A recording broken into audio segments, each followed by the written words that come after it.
Welcome to the Genius Factory. Enjoy the video. In this video, I will explain how to make delicious flour-coated peanuts. First, let's gather our essential ingredients. You will need about 250 grams of raw peanuts, 150 grams of all-purpose flour, and 1 egg white.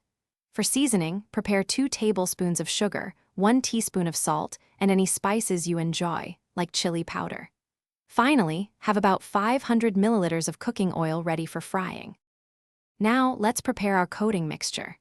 In a medium bowl, whisk 1 egg white until it's just a little frothy. This will help the flour adhere.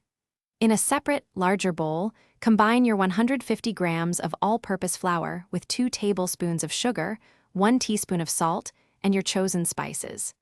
Mix these dry ingredients very well to ensure a consistent flavor throughout your peanuts. Next, we'll coat the peanuts. Take a small handful of raw peanuts and dip them into the whisked egg white, ensuring they are lightly moistened. Immediately transfer these wet peanuts into the bowl with your dry flour mixture.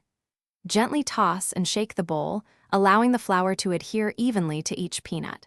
For a thicker coating, you can repeat this process once more, ensuring each peanut is beautifully covered. Finally, it's time to fry our delicious coated peanuts. Heat about 500 milliliters of cooking oil in a deep pan to approximately 175 degrees Celsius. Carefully fry the coated peanuts in small batches, turning them occasionally until they achieve a beautiful golden brown color and a crispy texture. Remove them with a slotted spoon and drain any excess oil on paper towels. Let them cool completely before serving and enjoying. Thanks for watching. If you found this helpful, don't forget to like and subscribe.